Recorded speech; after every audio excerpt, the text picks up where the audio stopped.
La tête dans les nuances, c'est une rencontre à tous les mois avec des intervenants engagés. Mon nom est Robert Aubin et à chaque épisode, je vous transporte dans un jeu de changement de perspective sur des enjeux de société.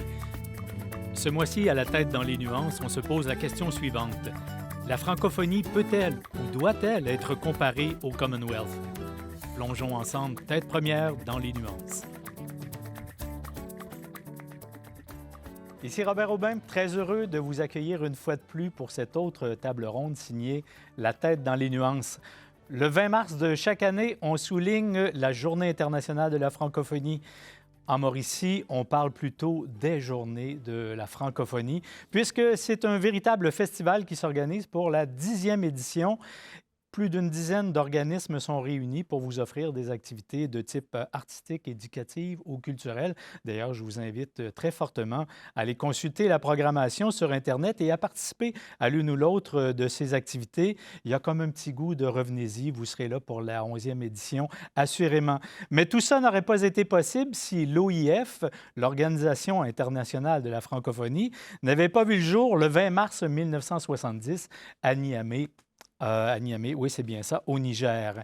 Mais qu'est-ce que la francophonie? Je vous ai récolté quelques chiffres juste pour vous donner une idée statistique de la francophonie. C'est 321 millions de francophones répartis sur les 5 continents. C'est 88 États et gouvernements participants. C'est 1,2 milliard d'habitants francophones ou francophiles et c'est 16 de la richesse mondiale. Dans son organisation, ou toutes les composantes de l'OIF. On pourrait nommer, entre autres, l'Assemblée des parlementaires de la francophonie, TV5, que vous écoutez probablement à l'occasion, l'Agence universitaire de la francophonie, l'Association des maires francophones, la Conférence des ministres de l'éducation de la francophonie, la Conférence de la jeunesse et des sports de la francophonie, l'Institution de la francophonie pour le développement durable, l'Alliance des patronats francophones, et la liste s'allongerait plus long que je ne le temps dans cette émission. Mais aux grandes dames de la secrétaire générale de l'OIF, Mme Louise Mouchikouabo, la francophonie, c'est encore trop souvent une identité qui se cherche, dit-elle.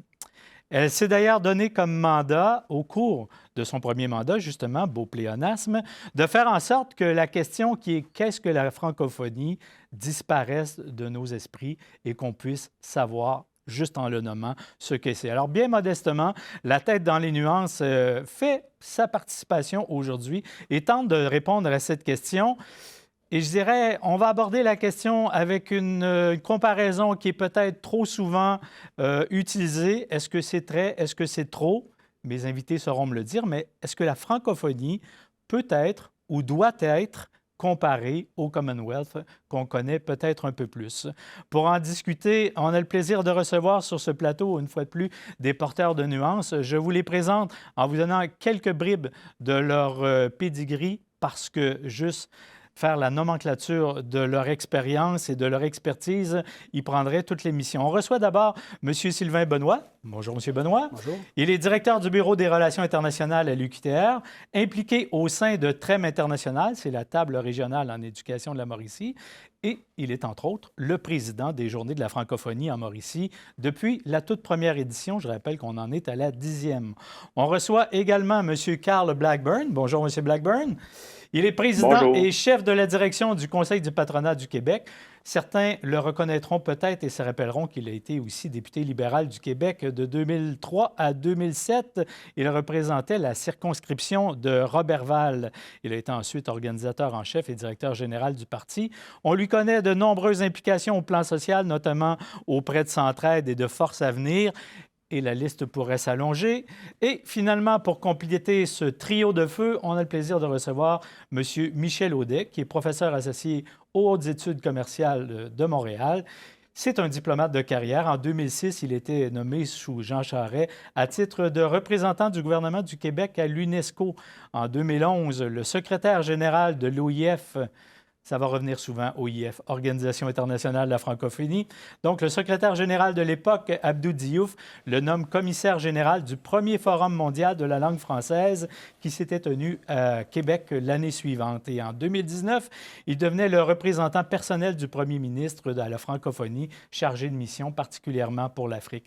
Bref, 3 panélistes qui ont une expérience concrète, précise de cette immense machine qui est l'OIF que l'on va tenter de comprendre. Je commencerai avec vous, M. Audette, puisque vous êtes probablement celui qui a occupé le plus de fonctions au sein de cet organigramme.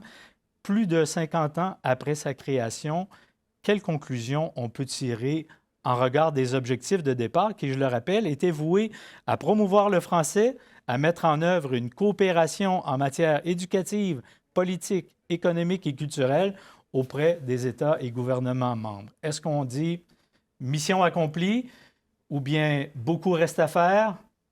À vous de tirer la première conclusion. Bonjour, Monsieur Aubin. C'est une bonne question qui amène une réponse mesurée. Je vous dirais, il y a des grandes choses qui ont été faites en francophonie depuis 50 ans. Pour revenir à votre première question par rapport à la comparaison avec le Commonwealth, on est dans 2 zones bien différentes. Le Commonwealth, c'est 56 pays qui ont porté allégeance à la reine, maintenant au roi, qui a comme principale plateforme l'économie, la circulation des capitaux et des biens, un peu de coopération, tandis que la francophonie, ça a été mis au monde par un Cambodgien, un Nigérien, un Tunisien et un Sénégalais. Donc, c'est un secrétaire général, une secrétaire générale maintenant qui est élu. Donc, le chef n'est pas le président de la France, par exemple. Au départ, c'était très coopération culturelle et technique. C'est devenu plus politique. Maintenant, M. Blackburn pourra en parler. C'est devenu de plus en plus économique aussi. C'est pas des Nations unies de langue française non plus. La francophonie, c'est un grand espace sur tous les continents, 88 pays, vous l'avez dit. Bientôt, plus de 320 millions de locuteurs francophones. Beaucoup centré sur la coopération en matière de culture, en matière d'éducation, en matière de promotion de la langue française, en matière de renforcement de capacité sur les enjeux de démocratie, de droits de l'homme et aussi beaucoup sur l'économie. Il y a des grandes choses qui ont été faites par différents programmes depuis 50 ans. Moi, je pense qu'il faut souligner en culture la Convention de l'UNESCO de 2005 sur la promotion et la protection de la diversité des expressions culturelles qui a été une grande victoire de la francophonie dans le monde des Nations unies.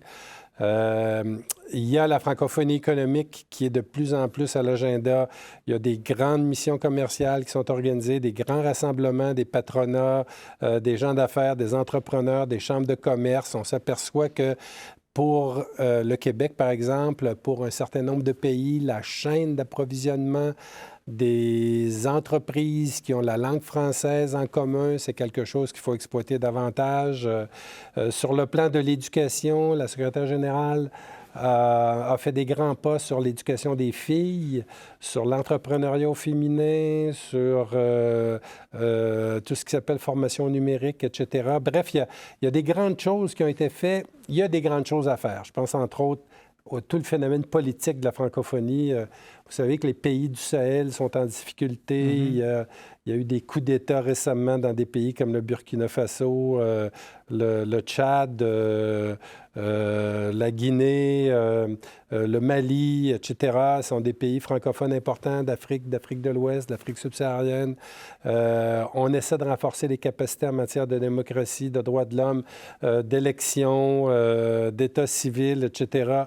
Mais c'est pas facile. Là-dessus, la francophonie peut difficilement intervenir. C'est les Nations unies, c'est l'Union africaine qui est aux commandes. Mais la francophonie, il faut le dire, c'est sur les 88 États membres de la francophonie, vous en avez 18 qui sont membres de l'Union européenne sur 27 pays, c'est quand même pas rien. Puis vous en avez 32, je crois, sur les 54 pays de l'Union africaine, du continent africain, membres de la francophonie. Donc, c'est une force de frappe importante dans le multilatéralisme. Et je pense que des fois, on est sévère dans les constats qu'on fait sur l'action de la francophonie. Merci infiniment pour ce résumé. Je retiens 2 choses. D'abord, la distinction claire entre francophonie et Commonwealth. On voit qu'on est dans 2 horizons totalement différents, puis qu'il y a un point commun au niveau de l'économie peut-être. Mais la question que ça m'inspire, puis peut-être je peux la refiler à M. Blackburn, c'est Devant tous ces objectifs que tente d'atteindre la francophonie, est-ce qu'on est dans une situation qui trop embrasse mal étreint? D'abord, merci beaucoup de l'invitation. Et j'aurais aimé être avec vous aujourd'hui, mais malheureusement, les engagements extérieurs m'obligeaient de le faire virtuellement. Mais on va tenter quand même d'être pas trop dans les nuances, mais assez dans les éléments qui nous touchent un peu plus concrètement. J'aimerais rebondir sur l'élément que vous avez fait en termes de comparaison avec le Commonwealth, d'où la naissance de l'Alliance des patronats francophones, qui, lui, tend à avoir les traits communs qu'a le Commonwealth pour la langue anglaise. Alors, on essaie d'avoir les mêmes paramètres en termes d'investissement, de mobilisation des capitaux, de la formation, rehaussement des compétences, en termes de numératie, en termes de technologie, en termes de changement climatique. Donc, des vecteurs associés à l'économie au sein de l'Alliance des patronats francophones qui, elle, regroupe... Qui existe depuis quelle année, cette alliance? Elle a pris naissance en 2022. Elle regroupe 28 pays francophones. Donc, c'est le secteur privé de 28 pays qui a décidé de joindre ses réseaux, de joindre ses efforts aux institutions et au gouvernement, mais en lien avec ce qui nous unit, la francophonie, mais pour en faire un vecteur de croissance et de développement économique. Alors, la secrétaire générale de l'OIF, lorsqu'elle est venue au Québec l'an dernier, un des éléments qui la motivait beaucoup était effectivement dans la naissance et dans la création de l'Alliance des patronats francophones. Alors, il y a là un potentiel de croissance intéressant. Bien évidemment, sans égard à toutes les infrastructures qui existent autour de la francophonie, de ses opportunités, mais également de ses défis. Mais nous, du côté de l'Alliance, du côté privé, du côté économique, on voit des potentiels incroyables en lien avec cette langue. Tout à l'heure, on faisait quelques statistiques, vous faisiez état de quelques statistiques. 321 millions de francophones actuellement dans le monde, la troisième langue d'affaires parlée, présente sur 5 continents. D'ici une quarantaine d'années, nous serons plus d'1 milliard de francophones à travers le monde. Alors, je ne connais pas beaucoup de secteurs ou de marchés potentiels qui peuvent dire qu'il y a là une croissance soutenue et réelle pour les prochaines années concernant le potentiel que représente cette francophonie. Mais en même temps que je vous parle de potentiel, il y a également son lot de défis. M. Audet en a fait référence tout à l'heure dans certaines données, dans certaines présentations. La majorité de la croissance de la francophonie va provenir du continent africain, mais bien évidemment, le continent africain fait face à de nombreux défis. Alors, comment les entreprises du Québec, comment les entreprises du Canada, les entreprises de l'Amérique qui rayonnent auprès de la francophonie peuvent-elles jouer un rôle dans, je pense, cette opportunité qui s'offre à nous en termes de potentiel économique, mais en même temps, comment peuvent-elles jouer également un rôle, je dirais, mobilisateur pour nos gouvernements et nos institutions? Parce que, comme je l'ai mentionné, l'Alliance n'est pas là pour remplacer ni un ni l'autre. Elle est là pour apporter sa contribution du secteur privé aux institutions gouvernementales et ou au gouvernement en place. Alors, je pense que si on pousse tous dans la même direction, bien, les chances de succès sont plus grandes, tout en étant conscients que tous et chacun ont l'occasion, à l'intérieur de cet environnement, de jouer un rôle qui est de plus en plus important. Monsieur Benoît, si on parle de l'Association des patronats francophones, qui est probablement le dernier arrivé dans cette immense famille de la francophonie, dans le domaine de l'éducation, vous y êtes depuis longtemps, notamment parce que vous dirigez le bureau l'international de l'UQTR.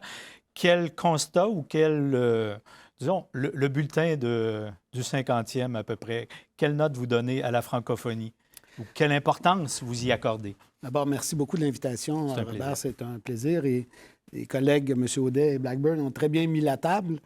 Je reviendrai très brièvement. M. Audet a parlé de la comparaison avec le Commonwealth. Il y a des grandes distinctions, ça a été évoqué. Le Commonwealth s'est construit au départ sur le volet économique surtout. Mais sur les 56 pays membres, 52 sont d'anciennes colonies britanniques. Alors que ce n'est pas le cas de la francophonie. On n'est pas du tout dans les mêmes eaux là, sur les 88 pays. Plusieurs pays n'ont pas le français comme première langue, mais bien sont francophiles et s'intéressent à la langue et à la culture francophone. Alors, il y a vraiment un contexte qui est très différent entre le Commonwealth et la francophonie. Et le secteur de l'éducation et de l'enseignement supérieur en est un. C'est maintenant dans les valeurs du Commonwealth, c'est bien indiqué. Mais je pense que l'OIF a rapidement pris les secteurs d'éducation et de l'enseignement supérieur comme priorité. D'ailleurs, l'Agence universitaire de la francophonie est actuellement la plus grande organisation interuniversitaire au monde. On parle de plus de 950 universités, hautes écoles qui sont membres de cette agence. Qui travaille sur plusieurs aspects, transfert de compétences, développement de la recherche, enseignement, au niveau aussi des technologies, hein, parce qu'on parlait de la francophonie est en Afrique beaucoup. Elle le sera encore de plus en plus sur les prochaines années. On estime que 85 des francophones seront en Afrique en 2050 à peu près, là. Alors, mais au niveau des technologies, le rôle un peu de la UF aussi, avec des campus numériques qu'ils ont créés à plusieurs endroits, c'est de donner accès à l'enseignement supérieur et supporter la recherche dans un contexte de fracture numérique. Il faut bien comprendre que dans les pays développés, avec les moyens dont nous disposons, on a des équipements, on a du matériel, on est en mesure de rapidement utiliser ces technologies pour le développement et l'enseignement supérieur, bien sûr. Et ça a été flagrant durant la pandémie. Alors, durant la pandémie, on s'est tous retrouvés à donner des cours à distance, à échanger avec les étudiants ou entre professeurs et entre chercheurs à partir des technologies. Mais dans plusieurs pays de la francophonie, les pays d'Afrique francophone, ce n'était pas possible. Donc, ils ont dû essayer de pallier à un contexte très difficile avec des moyens qui n'étaient pas ou très peu disponibles. Alors, l'AUF joue un rôle important en matière de numérique aussi, de collaboration et de développement du numérique, s'implique beaucoup dans tout ce qui est développement de l'entrepreneuriat et de l'entrepreneuriat féminin. Ça fait partie de leur programme phare des dernières années. Donc, il demeure toutefois, évidemment, je dirais, en plus de la fracture numérique, l'enjeu des capacités financières des États. Parce que, évidemment, quand on parle de développement universitaire, de recherche et tout, ça prend des moyens considérables qui ne sont pas équitables partout. Alors, on voit un écart entre le Nord et le Sud sur la façon de travailler dans les collaborations universitaires en matière de recherche. Et je vous donne un exemple très simple, là. On estime qu'à peu près 1 des articles scientifiques publiés dans des revues à facteur d'impact viennent de l'Afrique, si on enlève l'Afrique du Sud. 1 Ça veut dire que le reste est dispersé à travers beaucoup les pays développés, bien sûr, mais des pays en émergence aussi qui tirent leur épingle du jeu, dont le Vietnam, qui est un pays de la francophonie, qui est en émergence. Mais donc, il y a énormément à faire encore. Toutefois, la structure existe. Les liens ont été créés à travers les années. Les collaborations interuniversitaires sont faites nord-sud et au cœur de la francophonie. On y travaille quand même beaucoup. Il y a un potentiel énorme, mais il demeure encore de grands défis, c'est-à-dire comment rendre plus équitable l'accès au savoir, l'accès au savoir et au développement du savoir, et ensuite comment bien collaborer pour essayer de travailler d'égal à égal aussi. Parce que nos collègues, nos amis des pays d'Afrique francophone, on travaille beaucoup avec l'Afrique francophone à l'Université du Québec à Trois-Rivières. On a beaucoup d'étudiants internationaux qui viennent ici. Bien, se bute souvent à ce défi de la capacité du support financier, de la disponibilité des ressources pour bien développer l'enseignement supérieur, qui est un facteur clé de développement d'une société. Je pourrais inclure l'éducation aussi, qui fait partie de tout le volet des priorités. J'y allais justement, parce que je vois bien qu'au niveau universitaire, ça semble bien installé et ça semble bien fonctionner. Mais quand on parle d'éducation, et j'ai deux questions sur lesquelles vous pourrez réagir. D'abord, comment on fait pour que ça percole? Parce que tant dans nos sociétés développées que dans les pays en émergence, tout le monde ne se rend pas à l'université, là. Alors, comment on fait pour que la société au complet en bénéficie? C'est vrai pour le réseau de l'éducation. J'ai l'impression que c'est vrai pour le réseau économique. Comment on fait ou comment on fera pour développer ces relations économiques qui ne soient pas une forme de néocolonialisme d'exploitation des ressources? On le sait que nos minières canadiennes n'ont pas eu bonne presse pendant des années. Comment on corrige le tir? Comment on fait pour développer des nouvelles relations? Et ma dernière question, j'inclus tout ça dans la même question, mais c'est comment faire connaître l'Afrique aux Québécois? Parce que j'ai l'impression que c'est un des continents qui, pour la plupart, nous est à peu près inconnu. Et quand vous l'avez dit à tour de rôle que l'avenir de la francophonie passe par l'Afrique, comment on fait pour connaître l'Afrique au Québec alors que c'est enseigné à peu près nulle part, là? La porte est ouverte à qui veut prendre le bâton. Je plongerais peut-être dans un premier temps. Au niveau économique, M. Blackburn pourra mieux détailler que moi, mais on a fait beaucoup de choses sur des petits échantillons et avec parcimonie en francophonie. On travaille, exemple, sur l'entrepreneuriat des jeunes, l'entrepreneuriat des femmes, quelques incubateurs. Je me rappelle, moi, quand j'avais organisé le Forum mondial de la langue française, j'étais allé voir le MEDEF en France et le Conseil du patronat au Québec. MEDEF étant? Le mouvement des... c'est l'équivalent du Conseil du patronat du Québec, mais en France. Et j'étais allé voir une quinzaine de grandes entreprises françaises. Lafarge, Michelin, Sanofi, Air Liquide. Au Québec, j'étais allé voir la Caisse de dépôt, Power Corp, Bombardier, et pour aller chercher du financement pour organiser ces grands événements économiques. Et puis, je me suis aperçu que, et on faisait la réflexion à la francophonie à l'époque, il faut dépasser des actions juste isolées sur l'entrepreneuriat. Il faut aller chercher les grandes entreprises dont la langue française est, je dirais, une plateforme de communication importante qui joue un rôle clé dans les chaînes d'approvisionnement, dans les chaînes de valeur, etc.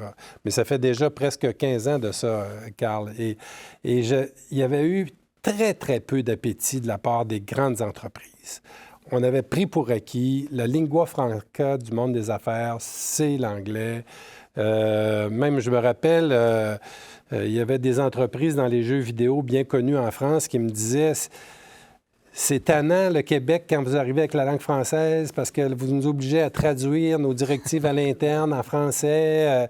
Vous êtes beaucoup plus coercitif que nous par rapport à ça. » Il n'y avait pas d'appétit pour la grande entreprise. Aujourd'hui, il y en a beaucoup plus. Carl, M. Blackburn pourra en parler.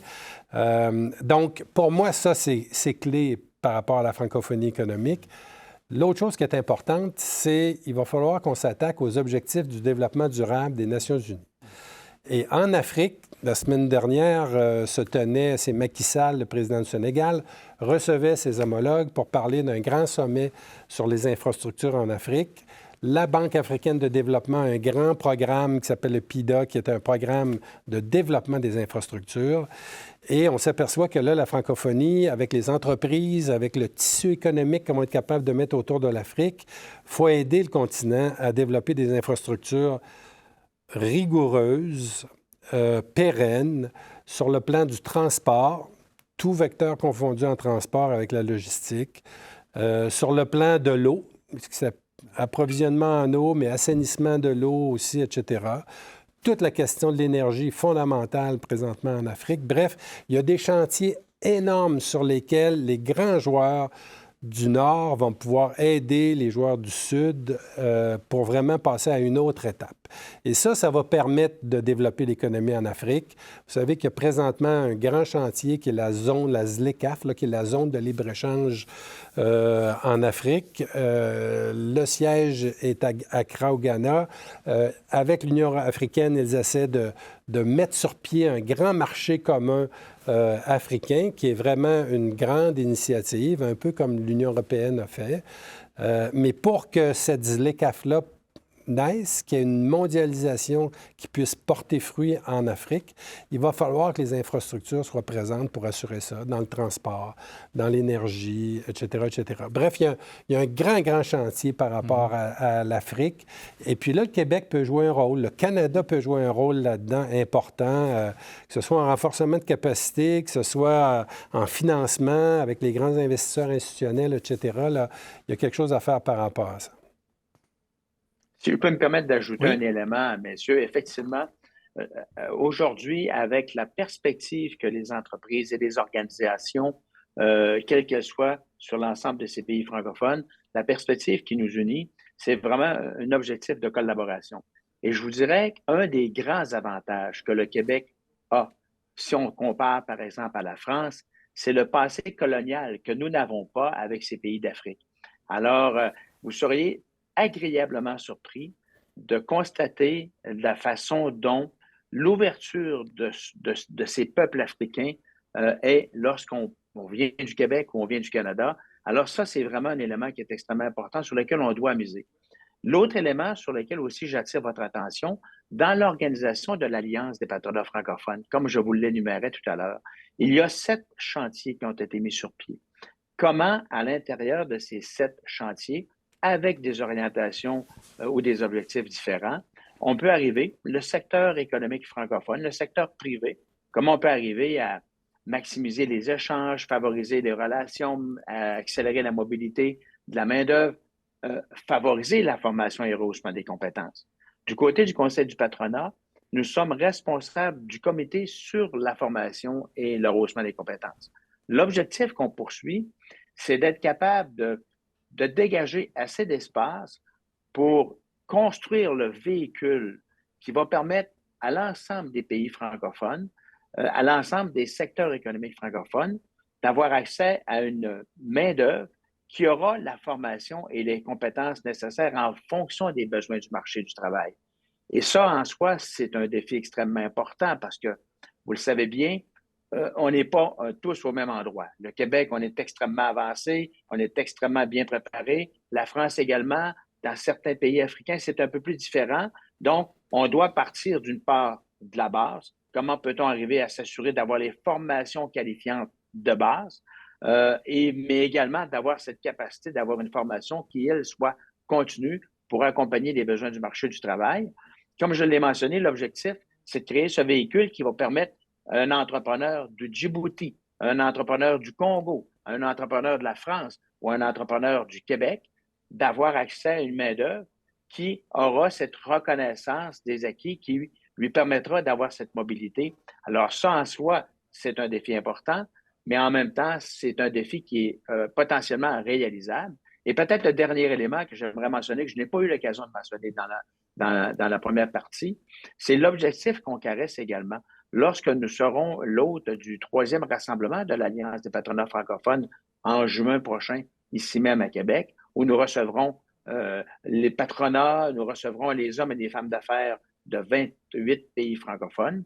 L'objectif qu'on caresse, c'est de lancer un projet pilote de visa permettant la libre circulation des entrepreneurs économiques en lien avec la francophonie.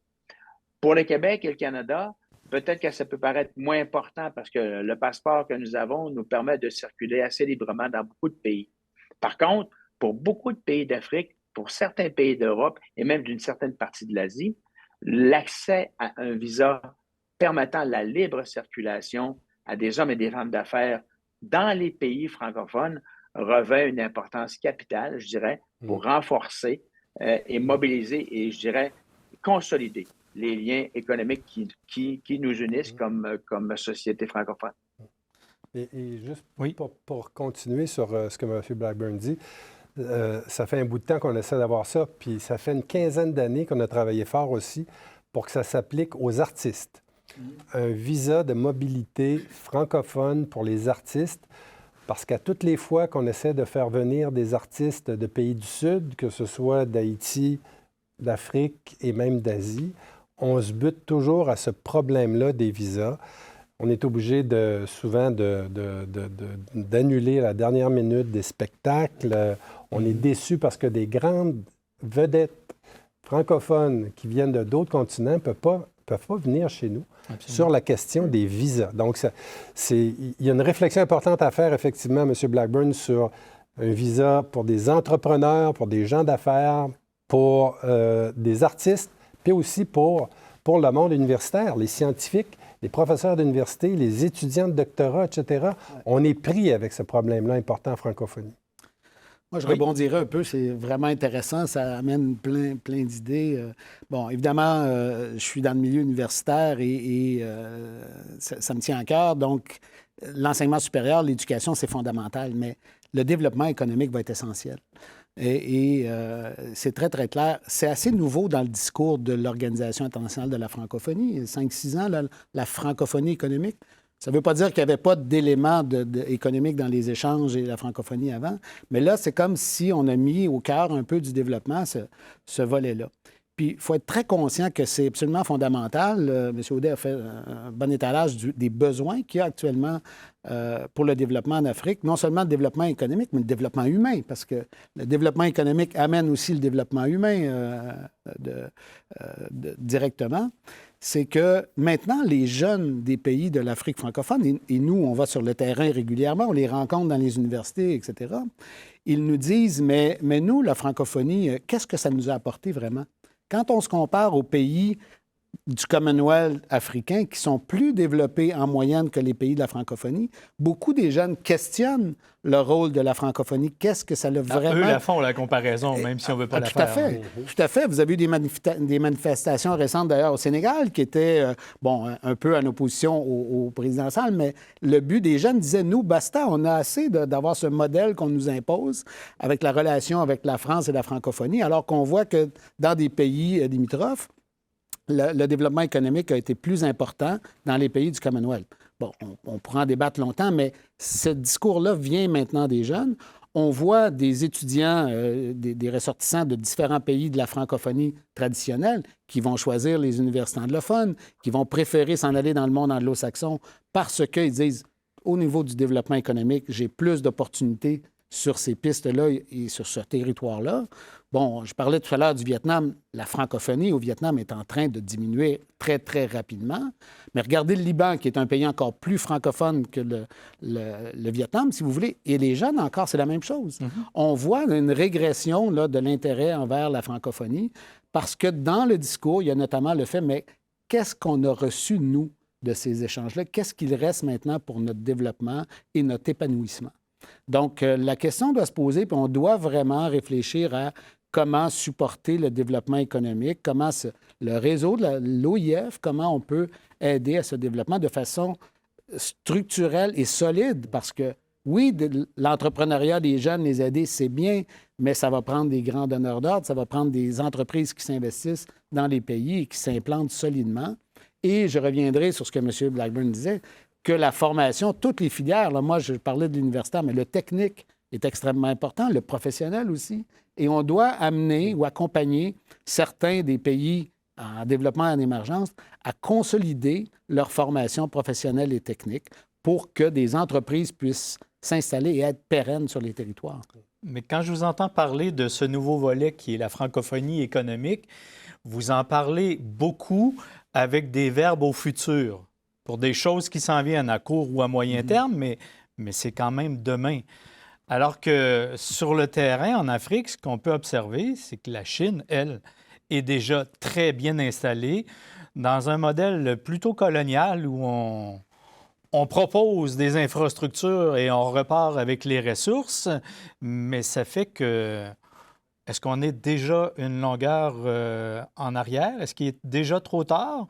Ou bien il y a moyen d'inverser ce processus-là parce qu'on offre une plus-value dans les relations qu'on développe? Moi, je pense qu'il n'est jamais trop tard.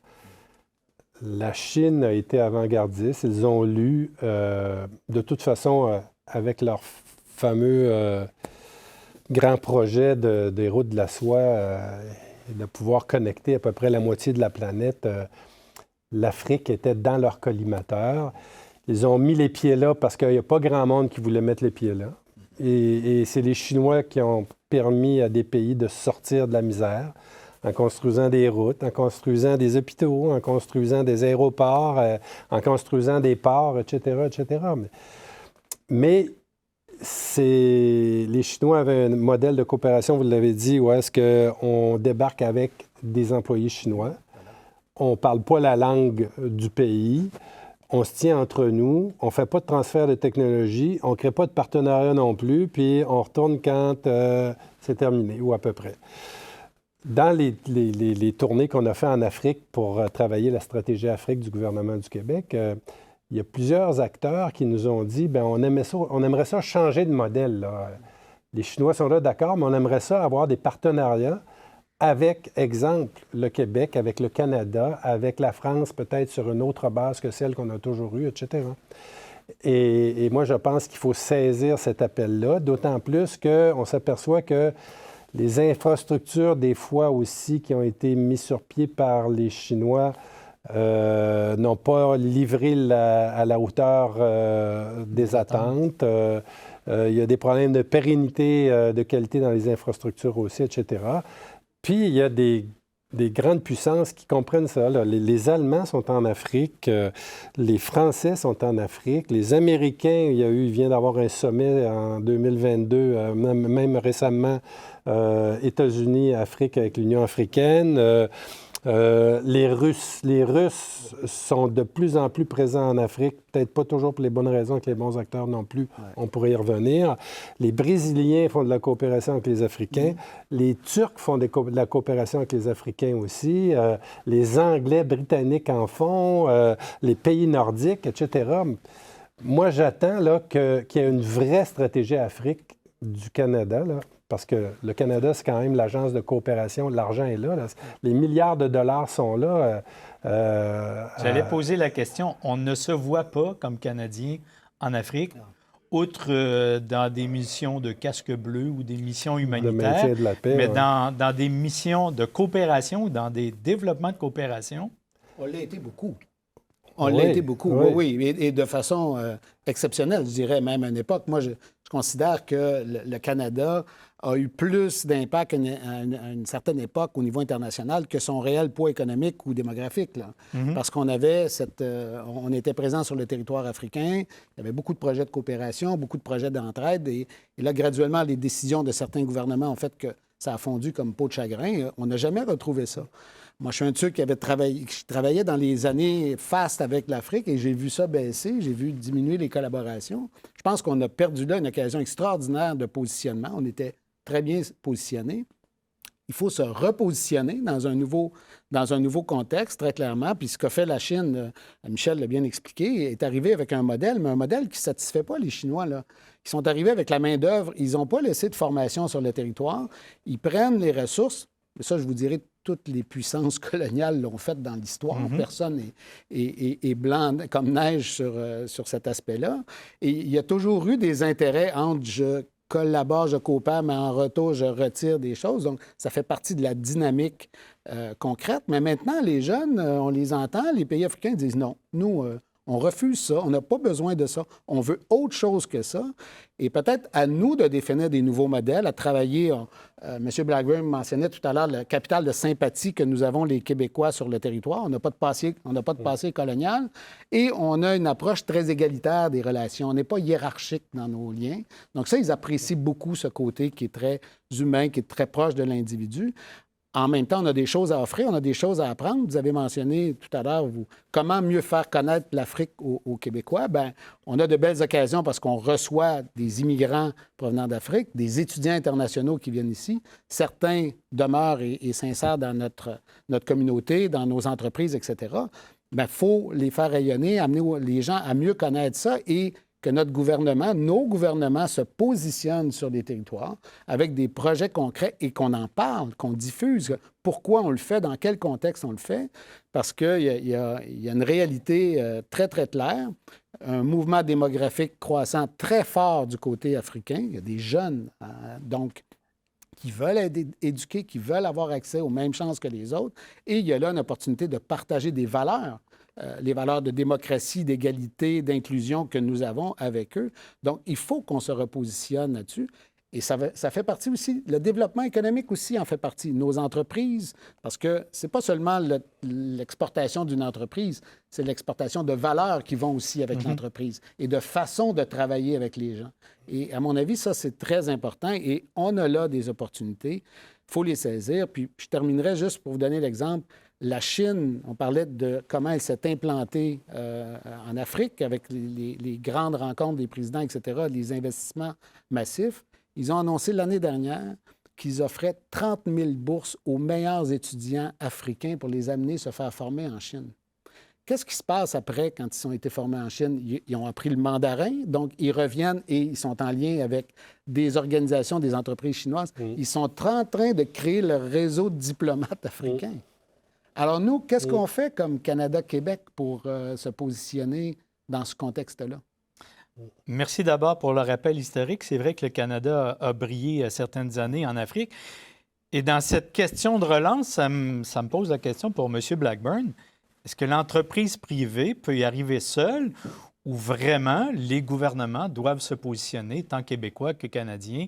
Parce qu'on le sait, c'est souvent le politique qui ouvre les portes et qui permet de développer plus facilement des relations économiques par la suite. Est-ce que vous sentez que vous avez cet appui des gouvernements fédéraux et provinciaux? D'abord, ma réponse sera en 2 volets. La première, à votre question directement, est-ce qu'une entreprise peut y arriver seule? La réponse est oui.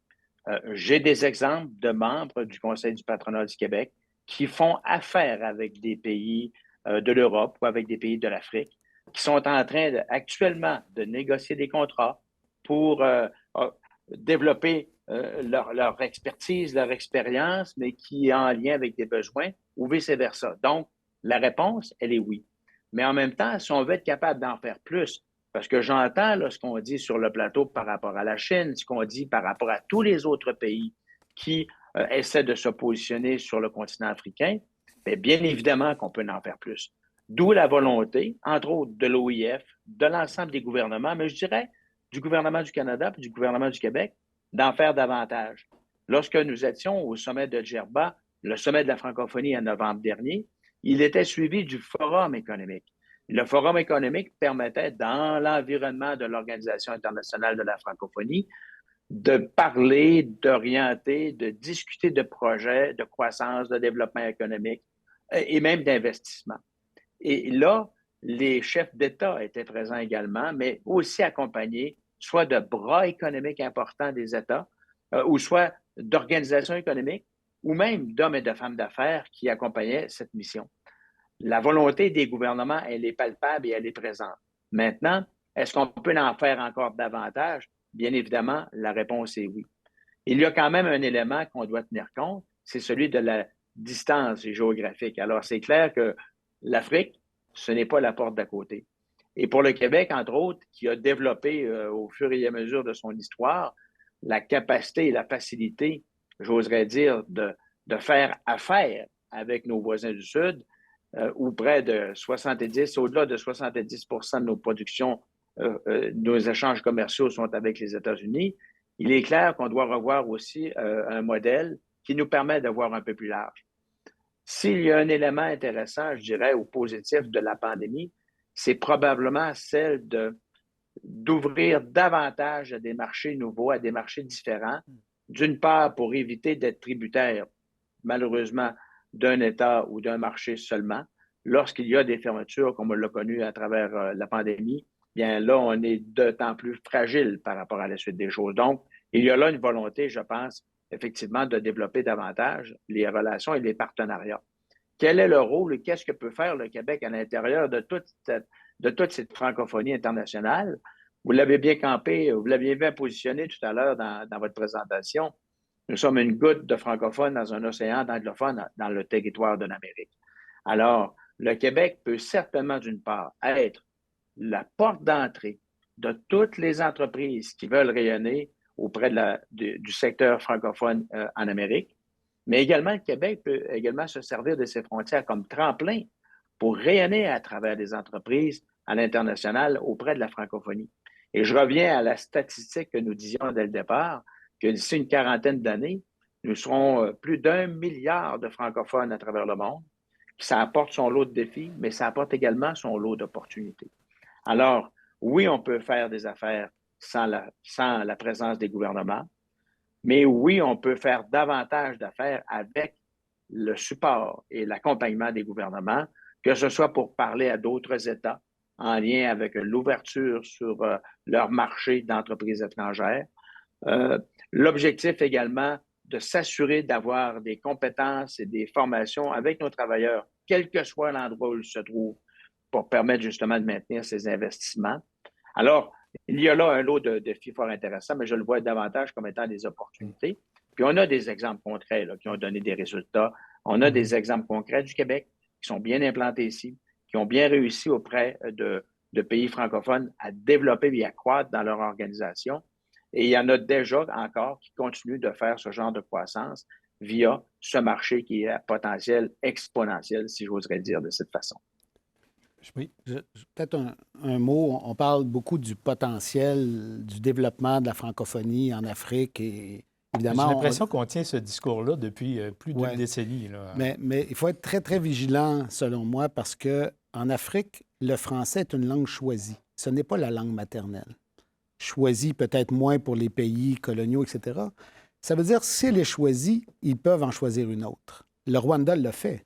Il y a des pays qui en parlent, mais pourquoi? Le Burundi. Le Cameroun de plus en plus. Tout à fait. Donc, est-ce qu'on veut s'aligner encore sur la francophonie ou on veut changer de modèle et s'aligner sur le monde anglo-saxon? Alors, si on n'arrive pas, et là, je parle de la francophonie en général, pas seulement le Québec, le Canada, mais la France et compagnie, si on n'arrive pas avec des mesures, des programmes, des collaborations qui sont vraiment, je dirais, significatives pour eux, un jour ou l'autre, ils vont faire un autre choix. Et à nous d'être vigilants là-dessus, parce que peut-être que dans 50 ans, on ne sera pas 1 milliard de francophones, parce qu'on va avoir perdu des pays qui vont dire, bien, nous, on réoriente complètement notre système. Et il y a des centaines de langues vernaculaires en Afrique. Et il ne faut pas que la langue du colonisateur, entre guillemets, que ce soit l'anglais ou le français, vienne gommer toutes ces langues-là. Puis je regarde au Québec, au Canada, avec ce qu'on a fait aussi avec les langues des Premières Nations, qui est le véhicule de la culture de ces communautés-là, etc. Il y a là un enjeu important aussi de multilinguisme, avec beaucoup la noblesse du terme multilinguisme, là, où il faut aussi permettre à ces pays-là de continuer à communiquer puis faire valoir leur culture dans leur propre langue. Moi, je vous ferai une anecdote, M. Aubin, pour reprendre ce que M. Blackburn disait. Quand j'étais allé à Abidjan pour une tournée qu'on avait faite sur la stratégie Afrique du Québec.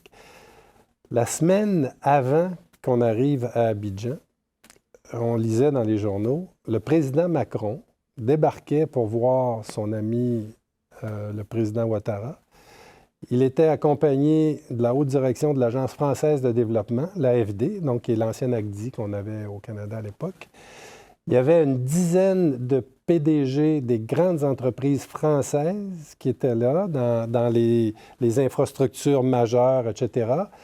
Il y avait des plus petites entreprises qui étaient accrochées à ces entreprises-là, puis il y avait des recteurs d'université. Pendant 4 jours de temps, ils ont annoncé des dizaines de milliards d'euros en investissement dans toutes sortes de projets pour les années à venir. C'est sûr que c'est peut-être pas le meilleur des modèles, mais après ça, nous, on se demandait comment nos entreprises peuvent peut-être s'accrocher à des grands projets comme ça. Est-ce qu'on ne peut pas faire des consortiums avec des entreprises françaises qui sont accrochées à l'AFD, qui vont bâtir des grandes infrastructures en Afrique, etc.?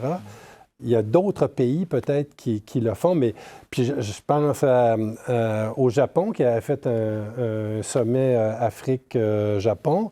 Il avait amené une trentaine de chefs d'État africains à Tokyo. Poutine a fait exactement la même chose à Sochi il y a à peine quelques années. Je pense qu'il y en avait une quarantaine de chefs d'État africains qui étaient allés à Sochi en Russie. Le politique est clé dans notre développement avec la francophonie.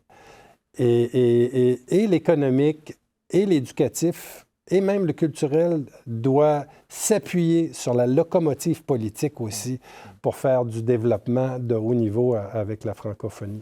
Je rajouterais aussi, M. Blackburn, vous pourriez peut-être en parler mieux que moi, mais l'OIF a commencé à faire des missions commerciales cette année. Des pays francophones ensemble avec leurs entrepreneurs, ils font un appel à tous. Il y en a eu une le printemps dernier, c'était, corrigez-moi, c'était le Gabon et le Rwanda. Il y en a eu une autre sur le Vietnam et le Cambodge. Et il y en a eu une la semaine dernière sur l'Égypte et sur le Maroc. Donc, et on s'aperçoit que, je ne sais pas ce que vous en pensez, mais ça crée de l'intérêt, ça crée du mouvement, ça crée un buzz, entre guillemets. Et moi, je pense que c'est intéressant, ces initiatives-là. Mais Vous avez raison de le mentionner, mais excusez-moi, mais ouais, vous avez allez-y. raison de le mentionner. La semaine dernière, effectivement, c'était dans cette partie au niveau de l'Égypte et Casablanca, mais il est clair qu'effectivement, l'OIF veut mettre à profit son organisation, ses infrastructures, mobiliser ses acteurs vers la francophonie. Comme je le disais tout à l'heure, et les institutions et les gouvernements convergent également dans cette direction. Et avec l'Alliance des patronats francophones, bien, le secteur privé de ces pays vient en quelque sorte joindre les rangs, mettre à profit les forces de son réseau, parce que l'objectif qu'on poursuit, je pense qu'il est bien déterminé.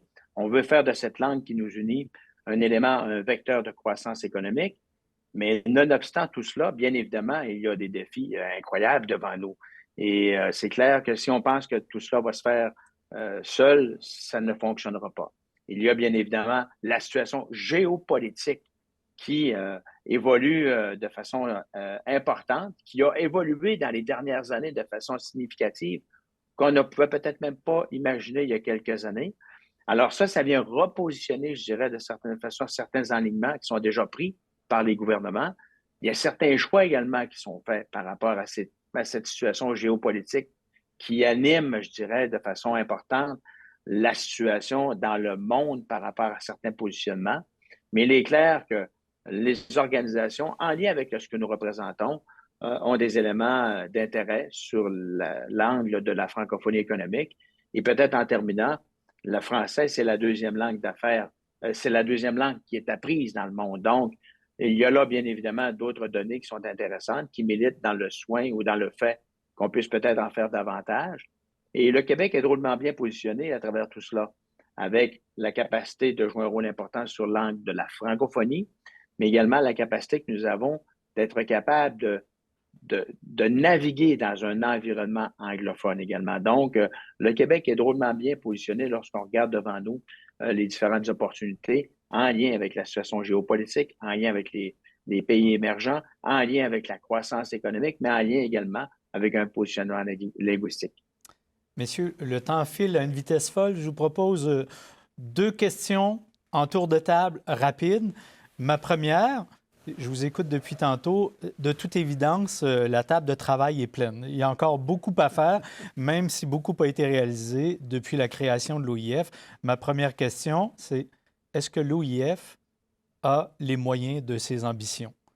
Il y a quelques années, j'ai été à l'APF, l'Association des parlementaires de la francophonie, qui est le comité consultatif de l'OIF, et on était content quand les budgets n'étaient pas coupés, parce que les contributions des gouvernements ne semblent pas augmenter. Alors, devant tous les projets que vous mettez de l'avant et dont on a discuté dans les 50 dernières minutes, est-ce que l'OIF a les moyens de ses ambitions? Un tour de table rapide. L'OIF a un petit budget. À peine 75 millions, si ma mémoire est bonne. Et c'est sûr que c'est pas les moyens qui vont nous permettre de régler les problèmes de la francophonie. Il y a des alliances à faire avec les pays membres de la francophonie, mais aussi avec des grands investisseurs institutionnels. Je pense entre autres là, tous les grands investisseurs de fonds de pension là, qui ont de l'argent à investir sur des infrastructures dans le monde, la Caisse de dépôt, puis Teachers, Homers, en résumé, Novaxis, ça passe par les alliances. Pas d'alliance, on n'y arrive pas. Ça va passer par des alliances, c'est sûr, pour aller chercher des sous, parce que ça va prendre des moyens musclés pour pouvoir... Mais en plus de ça, il faut donner... Mais je vous interromps parce que le temps file. Oui. Je veux vraiment faire des tours de table rapides. Oui. Monsieur Blackburn, vous partagez ou pas cette vision? J'aurais tendance à dire que oui, mais les moyens doivent être augmentés parce qu'il est clair que si on veut jouer un rôle de plus en plus important dans tout ce que représente le potentiel de la francophonie, il faut se donner les moyens de nos ambitions. Et je reviens, moi, à la statistique, parce que je suis d'abord et avant tout un homme d'affaires qui regarde les marchés devant lui. Et quand je regarde le marché que représente la francophonie, c'est un marché qui est en croissance. Alors, dans ce contexte, comment peut-on arriver à jouer un rôle important? Bien, il faut être capable d'avoir plus de moyens. Et à mon avis, l'OIF n'a pas les moyens nécessaires actuellement pour être capable compétitionner contre la Chine, contre la Russie, qui ont des moyens très précis et Parfait. des milliards d'investissements. Le message est lancé à nos gouvernements respectifs de la francophonie. Monsieur Benoît? Les alliances sont essentielles, mais aussi la contribution des pays eux-mêmes, de certains pays qui ont plus de moyens, le Canada, le Québec, la Suisse, la France, la Belgique. Mais il n'y a pas tant de pays de la francophonie qui sont des pays avec des moyens du Nord. Donc, il faut être très conscient de ça. Mais trouver les alliances, mais moi, ce que je retiens, c'est aussi le fait que, prenons le développement économique, le marché de l'Afrique francophone est un marché intéressant pour les entrepreneurs, est intéressant pour développer des affaires. Le grand défi, c'est la méconnaissance des marchés et de la culture. Et ça s'apprend, mais ça prend un certain temps. On n'arrive pas demain matin dans un pays et dire on développe une entreprise et que ça se passe facilement. Il y a tellement de détails à comprendre et à saisir qu'il y a des défis importants. Mais il faut être présent sur le territoire, travailler avec des gens qui y sont déjà, qui ont déjà des liens, etc., pour bien s'implanter. Mais c'est clair que ça va prendre des alliances parce que les budgets ni de l'OIF ni du Canada, de la France vont être suffisants, là, c'est clair. Défi de la dernière question, je vous donne 30 secondes chacun.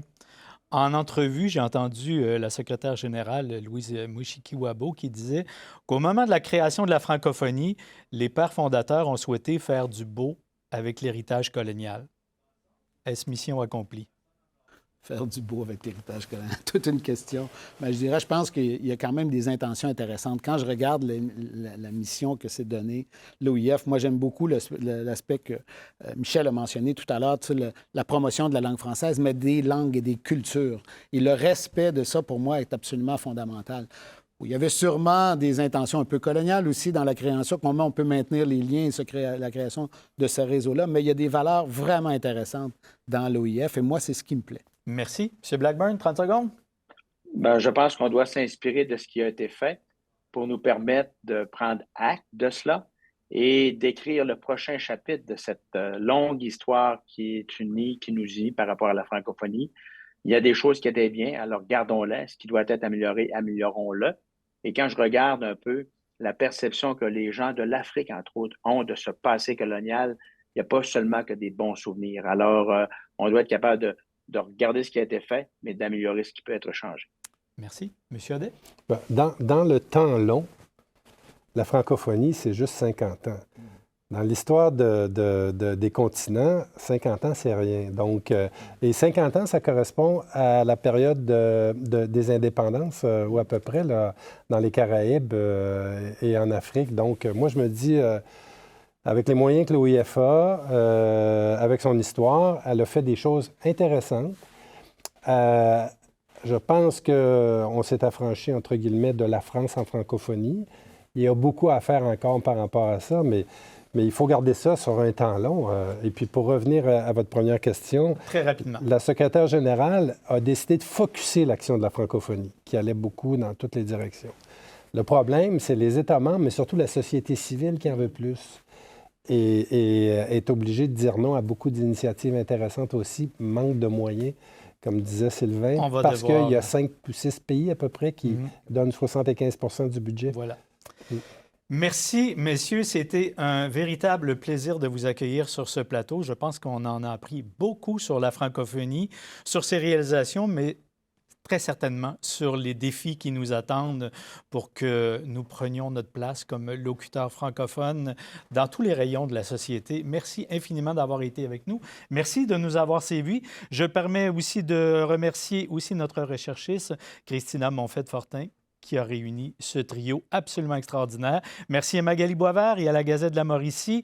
Merci à toute l'équipe de la station Nous TV, par qui cette émission se rend chez vous.